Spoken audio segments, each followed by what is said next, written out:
لکھنے کے لیے موجود تھا، وہ کہتا ہے میں سمجھا کہ حسین قرآن لے کر آ رہے ہیں، حسین قرآن کا واسطہ دیں گے۔ لیکن جب حسین بلندی پر پہنچے، اب آ کر دامن ہٹایا تو دیکھا ایک کملایا ہوا پھول ہے جو حسین کی آغوش میں ہے۔ اے قوم جفاکار، اگر میں تمہاری نگاہ میں گناہگار ہوں تو اس ننھے سے بچے کی کیا خطا ہے؟ کہا جاتا ہے مسلمان تھے، حسین کے مقابلے وہ مسلمان تھے، گناہگار تھے۔ اللہ ہو سکتا ہے معاف کر دے، اللہ ہو سکتا ہے ان کے گناہ کو معاف کر دے۔ ارے تم کہہ رہے ہو مسلمان تھے، میں کہہ رہا ہوں مسلمان تو بہت دور کی بات ہے، انسان بھی نہیں تھے، وہ انسان بھی نہیں تھے بلکہ درندوں سے بدتر تھے، درندوں سے بدتر تھے، کیونکہ درندے بھی دودھ پیتے بچوں پر رحم کرتے۔ میں نے مثال پیش کی تھی، یہاں پر رامپور اسپتال ہے کہ جہاں جا کر ہسٹری آپ دیکھ لیجئے۔ میرا بہت بچپنا تھا، ایک بھیڑیے کے بھٹ سے ایک انسانی بچہ لایا گیا تھا جو 2-2.5 سال کا تھا، میں نے خود جا کر اسے دیکھا ہے۔ اس کا نام اسپتال والوں نے رامو رکھا تھا، وہ بھیڑیے کے بھٹ کے اندر سے ملا تھا۔ جب ہسٹری پتہ چلی تو معلوم ہوا کہ ایک گاؤں کے آخر میں ایک چھوٹا سا گھر تھا جس میں ماں باپ تھے اور ایک دودھ پیتا بچہ تھا۔ جب بھیڑیوں کے گلے نے حملہ کیا، ماں کو ختم کر دیا، باپ کو ختم کر دیا، مگر بھیڑیوں نے اس ننھے سے بچے کو کوئی نقصان نہیں پہنچایا، اس ننھے سے بچے کو کوئی نقصان نہیں پہنچایا۔ بھیڑیوں کی مادہ اس بچے کو اپنے ساتھ لے گئی، اپنے دودھ پر اس کو پرورش دی۔ تو درندے بھی معصوم بچوں پر رحم کرتے ہیں، ارے کربلا کے کیسے درندے تھے۔ ننھا سا علی اصغر، 3 بھال قدیم، علی اصغر کے گلے میں۔ عزاداروں نے روایت کہتی ہے کہ جیسے چلے کمان میں ہرملہ نے تیر جوڑا، اس کے ہاتھ کانپے اور ہاتھ سے تیر و کمان چھوٹ کر زمین پر گر پڑے۔ عمر سعد جو سردار لشکر، اس نے گھبرا کر کہا اے ہرملہ، تو اس وقت دنیا کا سب سے بڑا تیر چلانے والا ہے، تیرے ہاتھ کانپ رہے ہیں، تیرے ہاتھ کانپ رہے ہیں، یہ کیا بات ہے؟ کہا اے عمر سعد، ابھی جو میں نے دیکھا میں تم سے کیسے بیان کروں؟ جیسے ہی میں نے بچے کا نشانہ لیا مجھے ایسا لگا ایک نقاب پوش بھی سر پیٹتی ہوئی سامنے آ گئی۔ اے حرملہ کیا غضب کر رہا ہے؟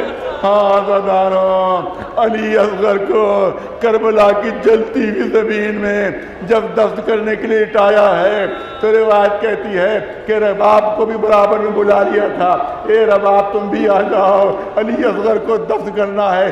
آگ کی طرح سے ریت چل رہی تھی، آگ کی طرح سے ریت چل رہی تھی، ذوالفقار سے گڑھا کھودا، علی اصغر کو لٹایا۔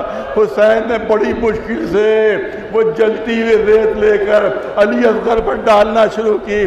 ابھی پورے جسم پر یہ ریت ڈلی تھی، علی اصغر کا چہرہ بھی نہیں چھپا تھا، لیکن حسین کے صبر کا دامن چھوٹ گیا۔ اے رباب، اب اس سے زیادہ میرا ایک نہیں ڈال سکتا، اب تم جالو، تمہارا علی اصغر جالے۔ علی اصغر کو ریگ میں چھپایا گیا، میدان جنگ میں آتے ہیں، داد شجاعت دیتے ہیں، پرچہ اترتا ہے، حسین بس شجاعت کے جوہر دکھا چکے، اب صبر کے جوہر دکھانا ہے تمہیں۔ ہاں عزاداروں، ایک چیز میں کبھی یہاں پر ایک مصیبت ایسی ہے جو کبھی اس امام باڑے میں نہیں پڑھی گئی، لیکن میں آج کو پڑھنا چاہتا ہوں یہاں کے اوپر۔ میں کیوں پڑھنا چاہتا ہوں؟ کیونکہ اس کا ایک سبب ہے۔ سبب یہ ہے کہ روایتوں میں یہ ہے کہ جناب علی اصغر کا لاشا حسین کے سینے پر رکھا ہوا ہے، حسین کے سینے پر موجود ہے۔ اور امام حسین نے رخصت کے وقت کہا بھی تھا، جب جناب سکینہ نے کہا ہے کہ میں بابا آپ کے سینے کو کہاں تلاش کروں گی، کہا کہ اب دیکھو جگہ بدل چکی ہے، اب تم ماں کے سینے پہ سونا، علی اصغر میرے سینے پہ سوئے گا۔ میری بات سمجھ میں نہیں آ رہی تھی کہ جب علی اصغر کو حسین دفن کر چکے تو یہ سینے پہ علی اصغر کہاں سے آ گیا؟ یہ سینے پر علی اصغر کہاں سے آ گیا؟ تب پتہ چلا کہ وہ روایت جو پڑھی جاتی وہ درست ہے۔ وہ روایت یہ تھی کہ جب سارے سر جمع کیے گئے تو سر کو 71 نکلے۔ 72واں سر کہاں ہے؟ کہا اس کو تو حسین دفن کر چکے، اس کو تو حسین دفن کر چکے، اس کو تو حسین دفن کر چکے۔ پتر سعد نے تلاش کیا، دیکھو حسین نے کہاں دفن کیا، پتہ چلا خیموں کی پشت پر حسین نے علی اصغر کو دفن کیا ہے۔ لوگ نیزے لے کر پہنچے، نرم ریت میں نیزے چبھونے شروع کیے۔ ایک ملعون نے جو نیزہ مارا، اب جو نیزہ باہر نکلا تو علی اصغر کی لاش، علی اصغر کی لاش نیزے میں پیوست، سر کاٹا گیا۔ امام زین العابدین نے علی اصغر کی لاش کو حسین کے سینے کو پر لٹا دیا۔ نہیں عزادارو، مصیبت ختم نہیں ہوئی ہے۔ جب گھوڑوں کی ٹاپوں نے حسین کی لاش کو پامال کیا ہے تو علی اصغر کا لاشا حسین کے سینے پر موجود تھا۔ نہیں عزادارو، پہلے ہی میں نے کہا کہ حسین کے مصائب پڑھے نہیں جاتے ہیں، پڑھے نہیں جاتے، کہ ہو سکتا سننے والے برداشت نہ کر پائے۔ جب گھوڑوں کی ٹاپیں حسین کی لاش کو پامال کر رہی تھی تو حسین کی ہڈیوں کے چنخنے کی آواز کربلا کے میدان سے گونج رہی تھی۔ اسی سینے پر علی اصغر کی لاش بھی تھی۔ کسی نے پوچھا، اے زین العابدین، یہ حسین کے سینے پر یہ گوشت کے چند ٹکڑے کیسے ہیں؟ آقا نے سر پیٹ کر کہا، یہ وہ ننھا سا لاشا ہے جو حسین کے سینے کے اوپر تھا۔ عزادارو، بس مجلس ختم ہو رہی ہے، شام غریبہ نمودار ہو جاتی ہے، چاروں طرف سے حملہ ہوتا ہے، چاروں طرف سے آگ لگا دی جاتی ہے، بیویوں کے سروں سے چادریں چھن رہی ہیں۔ خوری ملعون جب گرفتار ہو کر مختار کے پاس پہنچا ہے تو مختار نے پوچھا، اے خوری، تو نے کیا کیا؟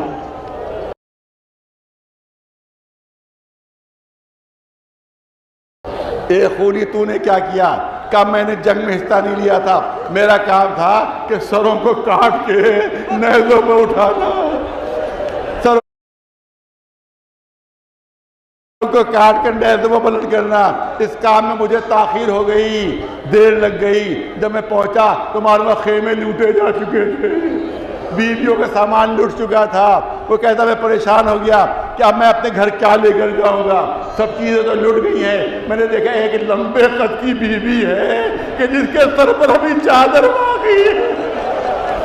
میں نے پوچھا، اس بیوی کے سر سے چادر کیوں نہیں اتاری گئی؟ کیا کسی کی ہمت ہی نہیں ہو رہی ہے؟ یہ حسین کی بہن زینب ہے، یہ علی کی بیٹی زینب ہے۔ خوری کہتا میں نے کہا میں چادر اتاروں گا۔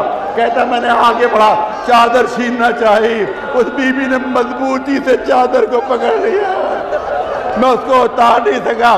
میں نے نیزے سے کوشش کی کہ اس نیزے سے چادر اترے، مگر اس سے بھی نہیں اتر سکی۔ تو قریب میں ایک پتھر پڑا ہوا تھا، میں نے وہ پتھر اٹھایا، اس طرح سے مارا کہ اس بی بی کے پیشانی پر پڑا، ہاتھ سے چادر چھوٹی۔ میں نے وہ چادر لی، اب میں پھر ڈھونڈ رہا تھا کوئی اور مل جائے۔ میں نے دیکھا کہ ننھی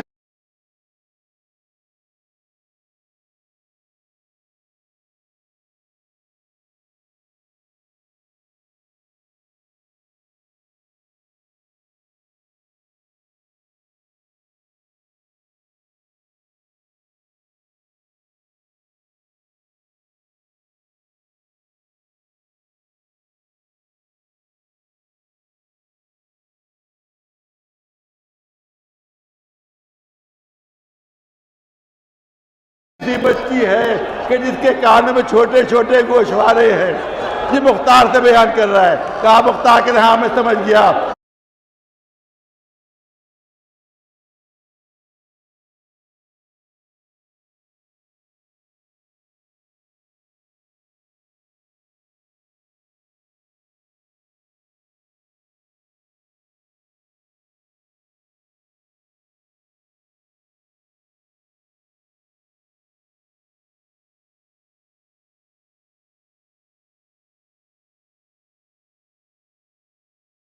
یہ سکینہ ہوگی، یہ حسین کی بیٹی سکینہ ہوگی۔ اے خولی تو نے کیا کیا کہ میں آگے بڑھا، میں چاہتا تھا کہ اس کے کانوں سے گوشوارے اتاروں، مختار نے تڑپ کر کہا اے خولی اگر تو مانگ لیتا تو کریم کی بچی تھی، تجھے گوشوارے اتار کر دے دیتی کہ نہیں مجھے جلدی تھی، میں نے ہم تو گوشوارے چھینے تو اس کی کار کی لبیں کٹ گئی۔ اس نے رقیہ فرات کا اے چچا اماں میری مدد کے لیے آ جائیے۔ ہاں دادارو، رات ہوئی، شہزادی بچوں کو لیے ہوئے جلی ہوئی قطعاتوں کے اوپر بچوں کو سلا رہی ہیں کہ دیکھا کہ کوفے کی طرف سے کوئی سوار آ رہا ہے۔ کھڑی ہو گئی، اے سوار قریب نہ آنا، پیاسے بچے بڑی مشکل سے سوئے ہیں، مگر وہ سوار قریب آتا جا رہا ہے۔ جیسے زیادہ قریب آیا، زینب آگے بڑھی، لجا میں فرد پر ہاتھ ڈال دیا۔ ارے تو میری سن نہیں رہا؟ نہیں جانتا میں کون ہوں؟ میں علی کی بیٹی ہوں، میں حسین کی بہن ہوں۔ یہ سننا تھا۔ اس سوار نے لگام الٹی، اے زینب میں تمہارا بابا علی ہوں۔ اے بابا اس وقت آپ کہاں تھے جب آپ کا خاندان لکھ رہا تھا، جب حسین کے گلے پر چھری چل رہی تھی؟ بس روایت کے مطابق روایت کہتی ہے کہ یزید ہی کے لشکر کی طرف سے حر کی زوجہ کچھ کھانا پانی لے کر آتی ہے جناب زینب کی خدمت میں۔ جناب زینب کہتی ہیں کہ میں تو نہیں نہ کھاؤں گی نہ کچھ پیوں گی، ہاں بچوں کو دے دیتی ہوں۔ یہ کہہ کر انہیں جامع آب لیا۔ سکینہ سو رہی تھی، غشی کے عالم میں تھی۔ سکینہ کا شانہ ہلایا، اے بچی لو تھوڑا سا پانی پی لو، تھوڑا سا پانی پی لو۔ بچی کی غشی سے آنکھ کھلی، جیسے ہی پانی کا نام سنا روایت میں گھبرا کر کہتی ہے کیا میرے چچا بہت پانی لے آئے؟ کیا میرا چچا پانی لے آیا؟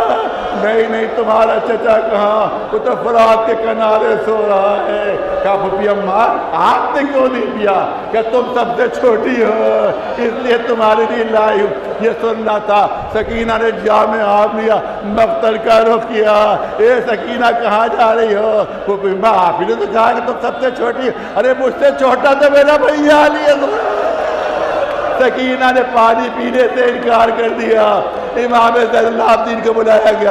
امام زین العابدین بھی بار بار اصرار کر رہے ہیں اے سکینہ پانی پی لو، اے سکینہ پانی پی لو۔ سکینہ انکار کر رہی ہے۔ جناب زین العابدین فرماتے ہیں اے سکینہ ذرا آسمان کی طرف تو نگاہ ڈالو۔ اب جو نگاہ ڈالی معلوم جنت کا منظر ہے۔ حسین ماں کے دامن پر سر رکھے ہوئے، سامنے کوثر بہ رہا ہے، ہاتھ میں جامع آب ہے۔ اے حسین پانی پی لو، اے حسین پانی پی لو۔ اے اماں کیسے پانی پیو؟ میری بچی سکینہ بھی پیاسی ہے۔ اے سکینہ اگر تم نے پانی نہ پیا تو حسین جنت میں پیاسا رہے گا۔